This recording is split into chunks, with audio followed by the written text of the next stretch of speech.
I didn't expect Esther Thomas to save my life that Tuesday morning, but then again, I didn't know I needed saving.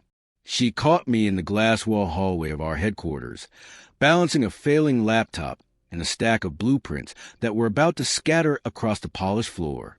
Her hand was steady as she grabbed the files before gravity could win. My name is Simon Markham. I'm a lead architect and single father to my 6-year-old daughter, Rose. And for 4 years, I've been living like a man underwater. Everything muffled and distant. Just try to make it through each day without drowning completely. Before we continue, please tell us where in the world you are tuning in from. We love seeing how far our stories travel. Esther was my CEO, a woman who commanded boardrooms and built empires, but somehow seemed content to exist in my orbit without demanding I let her closer. We had a routine. Morning coffee, polite conversations about projects, safe distance, until the day she finally asked the one question I wasn't prepared to answer: why are you still single? And my answer broke something open in both of us. The coffee routine started after that Tuesday morning when Esther caught my files. She helped me carry everything to my office. Then she noticed the broken coffee maker on my desk. I had been planning to fix it for 3 weeks, but never found the time. Esther said there was a working coffee maker in the break room on the executive floor. She said I could use it any time. The next morning I went up to get coffee, and Esther was there. We talked for 10 minutes about a project. It became a routine after that. Every morning at 7:30. Coffee and quiet conversation. It was safe, predictable, exactly what I needed. For 4 years, I had lived my life like a blueprint. Everything planned, everything controlled. No emotional variables, no surprises, no pain. My wife, Emma, had died 4 years ago. She was 31 years old, healthy, vibrant, full of life. Then she got sick. 3 weeks later, she was gone. Aggressive cancer that moved faster than anyone expected. I held her hand while she died, and something inside me died with her. Rose was 2 years old when Emma died. She did not remember her mother. I was the only parent she had ever really known. So I built my life around protecting her, protecting both of us. From loss, from pain, from anything that could hurt us again. I worked. I took care of Rose. I existed. That was all. Esther never pushed, never asked personal questions, never demanded more than I was willing to give. That was why I felt safe around her. She understood boundaries. Until that June evening. It was warm. The sun was setting. I was working late finishing designs for a new building project. Esther stopped by my office and asked if I wanted to step outside for fresh air. I said yes. We took the elevator to the rooftop terrace. The building had a private balcony area that executives used for meetings. At this hour, it was empty, just us and the city skyline. We stood at the railing looking at the buildings and streets below. Neither of us spoke for a while. It was comfortable silence. Then Esther asked the question, "Why are you still single?" I froze. My hands tightened on the railing. I did not know what to say. Esther said she was not trying to be rude. She said she had just been wondering. She said I was kind and smart and good with people. She said Rose clearly adored me. She asked why I never dated, why I kept everyone at such careful distance. I could have deflected, could have made a joke, could have changed the subject. But something about the way Esther asked made me want to tell the truth. I told her about Emma, about how we met in college, about how she was the kind of person who fixed broken things. Broken furniture, broken friendships, broken hearts. She saw problems and solved them with her hands and her smile. I told Esther that Emma got sick in February 4 years ago, that the doctor said it was just a bad flu, that by March they found the tumors, that by April she was gone. I told Esther that I watched the strongest person I ever knew fade away in 3 weeks, that I could not fix her, could not save her, could not do anything except hold her hand and watch her slip away. I told Esther that after Emma died, I made a decision. I decided I would never let myself care about someone that much again, because losing Emma nearly destroyed me, and I had Rose to think about. Rose needed a father who was functional, not a father who fell apart. So I built walls. I kept my distance. I treated my life like a project with clear boundaries and safe margins. No emotional risks. No variables I could not control. Esther listened to everything without interrupting. When I finished, she was quiet for a long time. Then she told me her story. She said 5 years ago she was engaged. His name was Michael. They had been together for 3 years. She thought they were building a life together. She thought she knew him. Then she found out Michael had been lying to her for months. He had been involved in financial fraud at his company. He had been using her connections and reputation to cover his tracks. When everything collapsed, he tried to blame her, tried to make her the scapegoat. Esther said she barely escaped legal consequences, but her reputation was damaged. People questioned her judgment, questioned whether she could be trusted. She said she rebuilt her career from nothing, worked twice as hard as everyone else, proved herself over and over. Eventually, she became CEO, but she never let anyone close again, never risked trusting someone with her heart. Esther said she understood why I kept my distance. She said fear of loss and fear of betrayal were not so different. Both taught you that protecting yourself was more important than connecting with people. We stood on that balcony until the sun completely set, two broken people recognizing each other. When we finally went back inside, something had changed. The safe distance between us felt different. Not smaller necessarily, just different. Like we both knew there was a door we could walk through if we chose to. I drove home that night thinking about what Esther said, about fear, about protection, about the walls we build to keep ourselves safe. Rose was asleep when I got home. My neighbor had been watching her. I paid the neighbor and thanked her. Then I sat in Rose's room and watched her sleep. She looked so much like Emma. Same nose, same smile when she dreamed. I wondered what Emma would think of the life I had built. The safe, controlled existence where nothing hurt, but nothing felt alive either. I did not have an answer. So I went to bed and tried not to think about it. The morning after the balcony conversation, Simon woke up with regret sitting heavy in his chest. He had told Esther too much. He had opened a door that he had kept locked for 4 years. He had shown her the part of himself he kept hidden from everyone. Simon dropped Rose off at school and drove to work. He parked in his usual spot and sat in the car for 10 minutes. He did not want to go inside. He did not want to see Esther. He did not want to face what he had said the night before. But he was a professional. He had projects to finish. He had deadlines to meet. So he went inside and took the stairs instead of the elevator to avoid the executive floor. He went straight to his office and closed the door. At 7:30, his phone buzzed. A text from Esther. Coffee this morning? Simon stared at the message. He could say yes. He could go upstairs and pretend everything was normal. But everything was not normal. He had told her about Emma. He had shown her his grief. And now he felt exposed.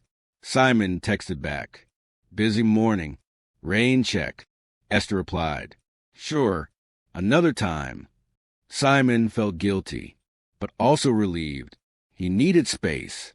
He needed to rebuild the walls he had let slip the night before. That day, Simon buried himself in work. He reviewed blueprints. He called contractors. He sent emails. He did not take breaks. He did not go to the break room. He worked through lunch. At 5 p.m., Esther stopped by his office. She knocked on the open door. Simon looked up from his computer. Esther asked if Simon wanted to grab dinner. She said there was a new restaurant downtown she had been wanting to try. She said it would be her treat. Simon said he could not. He said he needed to pick up Rose. He said, maybe another time. Esther nodded. She said, okay. Then she left. Simon felt worse, but he also felt safer. Distance was better. Distance protected both of them. The next morning, Simon skipped the coffee routine again. He came to work early and stayed in his office. Esther did not text.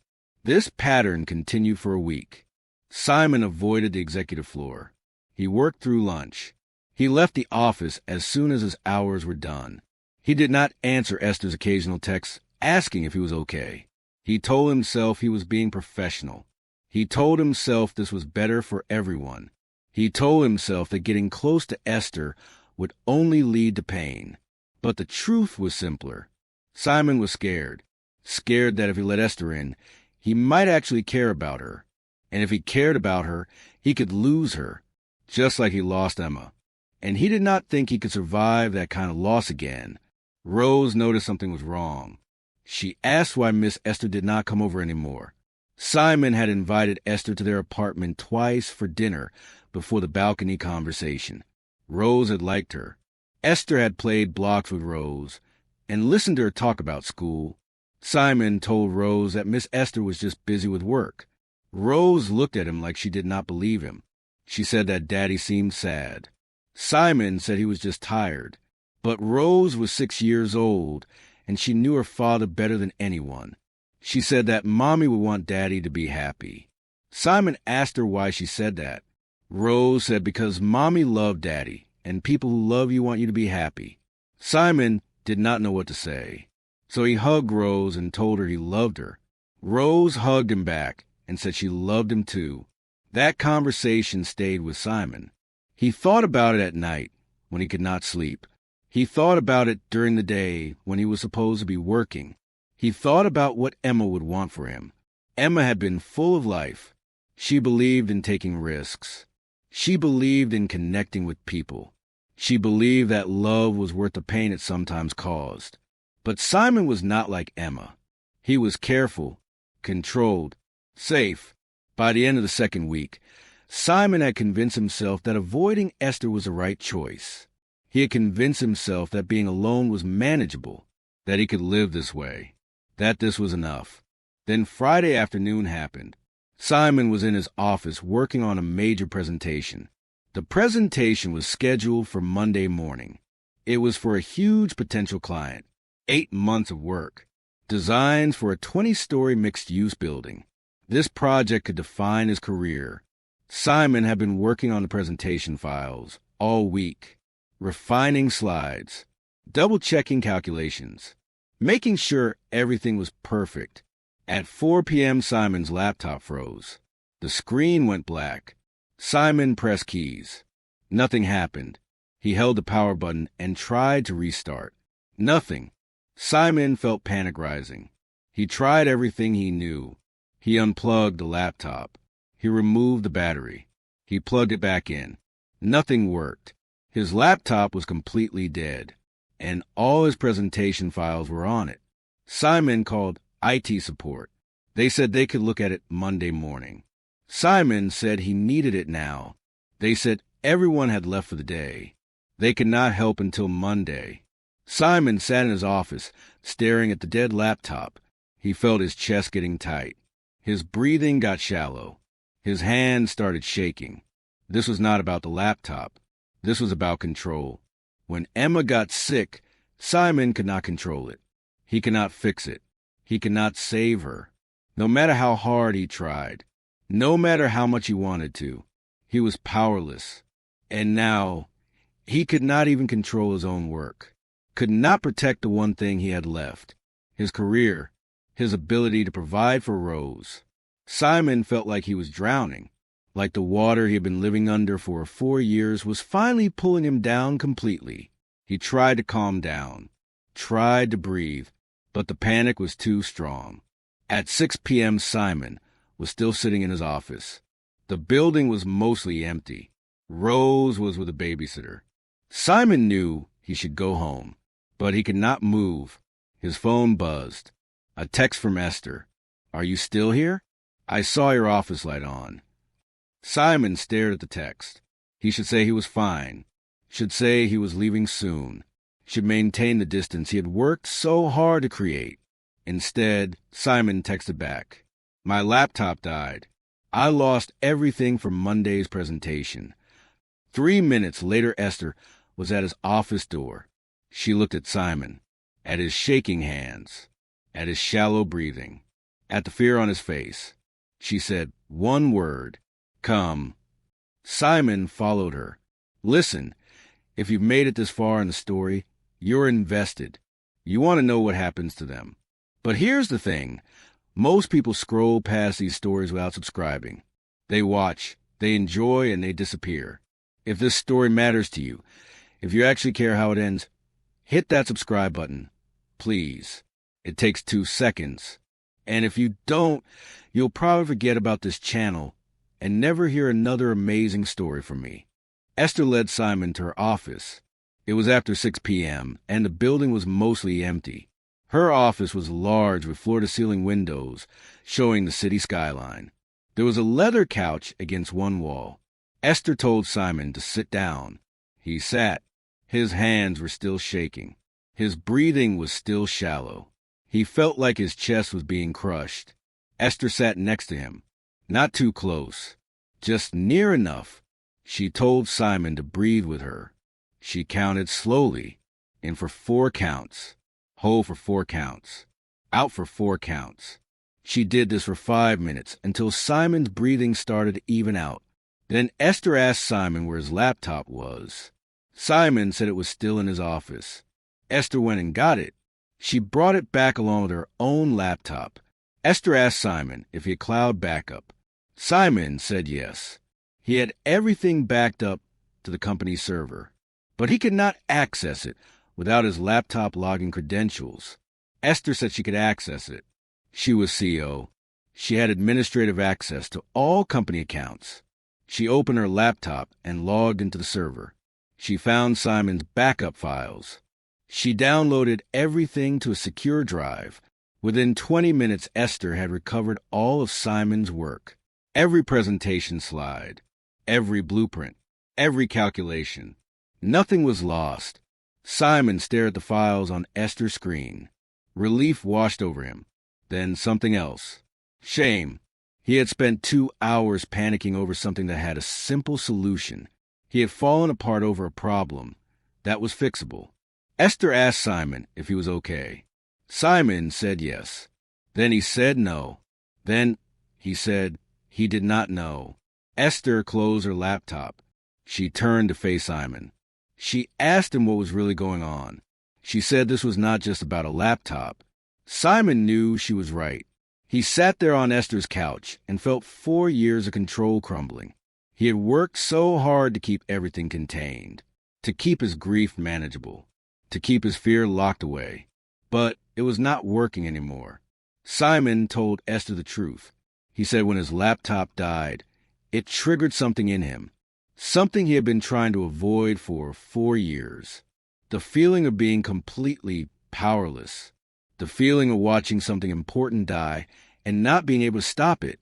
He told Esther that when Emma got sick, he tried everything. He researched treatments. He called specialists. He drove her to every appointment. He held her hand through every procedure. He did everything a husband could do, and none of it mattered. She died anyway. Simon said that after Emma died, he made his life as controlled as possible. He followed routines. He eliminated variables. He avoided anything he could not predict or manage, because if he could control his environment, he could protect himself and rose from more pain. But tonight, when his laptop died, Simon realized something. He realized that no amount of control could actually protect him. Bad things happened anyway. Loss happened anyway. Pain happened anyway. And all his careful planning and distance and walls did not change that. Simon said he had been avoiding Esther for 2 weeks because he was scared. Scared that if he let her close, he would care about her. And if he cared about her, he could lose her. And he did not know how to love someone without being consumed by the fear of losing them. Esther listened to everything Simon said. When he finished, she was quiet for a moment. Then she spoke. She said she understood fear. She said after Michael betrayed her, she built her own walls. She worked constantly. She never let anyone see weakness. She never trusted anyone with anything important. She convinced herself that being alone was the same as being strong. But Esther said she was tired. tired of pretending she did not need connection, tired of treating relationships like business transactions, tired of protecting herself so much that she never actually lived. Esther said that loving someone always involved risk. That was what made it love instead of just safety. You could not control whether someone stayed or left. You could not control whether they got sick or betrayed you or changed their mind. The only thing you could control was whether you were brave enough to try. She said she was not asking Simon to be fearless. She was asking if he wanted to try being scared together, because being alone felt safe, but it also felt empty, and she was done choosing empty over full, just because full was riskier. Simon looked at Esther, at this woman who ran a company and commanded respect and hid her own scars behind professional efficiency, at this woman who was offering him something he thought he could never have again, a chance, a connection, a possibility. Simon asked Esther what she wanted from him. Esther said she did not know exactly. She said maybe they could start small. Coffee in the mornings, dinner once a week, actual conversations instead of polite distance. They could figure it out as they went. Simon said he did not know if he was ready. Esther said she was not sure she was ready either, but she was tired of letting fear make her decisions. Simon thought about Rose, about what she said about her mommy wanting him to be happy. He thought about Emma, about how she lived her life with open hands instead of clenched fists. He thought about the last 4 years of carefully controlled misery. Simon said yes. He said he wanted to try. He said he was terrified, but he wanted to try anyway. Esther smiled. It was the first real smile Simon had seen from her in 2 weeks. She said okay. They would try. They would take it slow. They would figure out together. Then Esther asked Simon if he wanted to get dinner. It was late, but there were still restaurants open. Simon said yes. They went to a quiet Italian place 3 blocks from the office. They ordered pasta and talked. Not about work, not about presentations, about real things, about their lives, about their fears, about what they wanted. Simon told Esther about Rose, about how smart she was, about how she asked questions constantly, about how she sometimes said things that were wise beyond her 6 years. Esther said she would like to see Rose again, not as Simon's boss, as someone who cared about Simon. Simon said he would like that. They finished dinner around 9 p.m. Esther drove Simon back to the office parking lot, where his car was. Before Simon got out, Esther said one more thing. She said this was not going to be easy, that they both had damage and fear and walls that would not disappear overnight. But she thought it was worth trying. She thought he was worth trying for. Simon said he thought she was worth trying for too. He drove home that night feeling something he had not felt in 4 years. Hope, small and fragile, but real. Rose was asleep when he got home. Simon paid the babysitter and thanked her. Then he sat in Rose's room and watched her sleep. He thought about Emma, about the life they had planned that never happened, about the future that died with her. But he also thought about Esther, about the possibility of a different future. Not the same as what he lost, but maybe something good in its own way. Simon did not know if he was ready, but he was willing to try, and that felt like enough for now. The next morning, Simon woke up before his alarm. For the first time in 2 weeks, he did not feel the weight of dread sitting on his chest. He got Rose ready for school, made her breakfast, packed her lunch, drove her to school, and kissed her goodbye. Then he drove to work.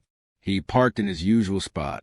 He took a breath, and he took the elevator to the executive floor. Esther was already in the break room making coffee. She saw Simon and smiled. Not her polite professional smile, her real one.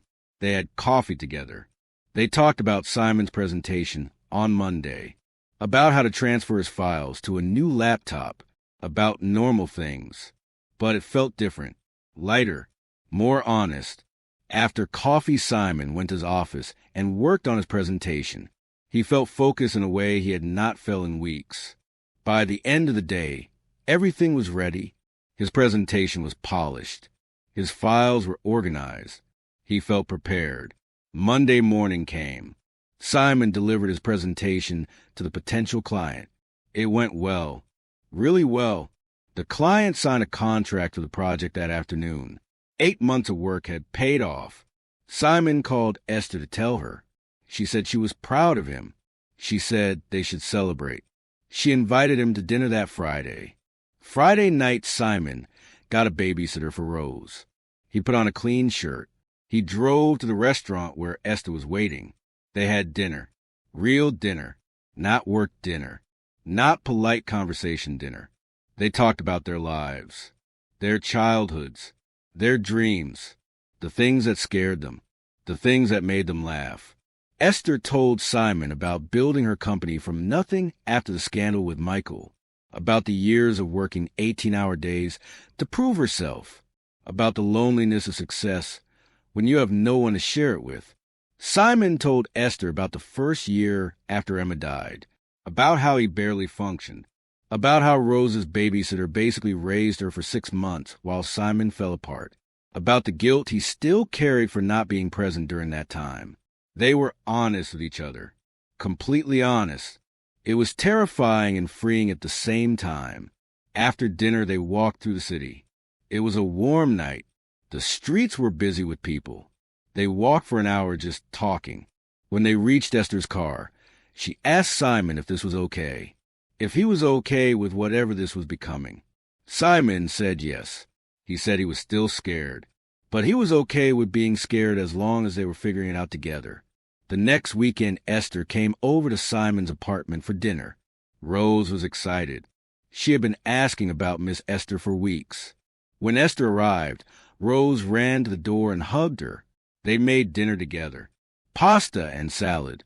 Rose told Esther about school, about her friends, about the book she was reading. Esther listened like Rose was the most interesting person in the world. After dinner, Rose showed Esther her room, her toys, her drawings. Esther looked at every single drawing and said something specific about each one. Rose glowed under the attention.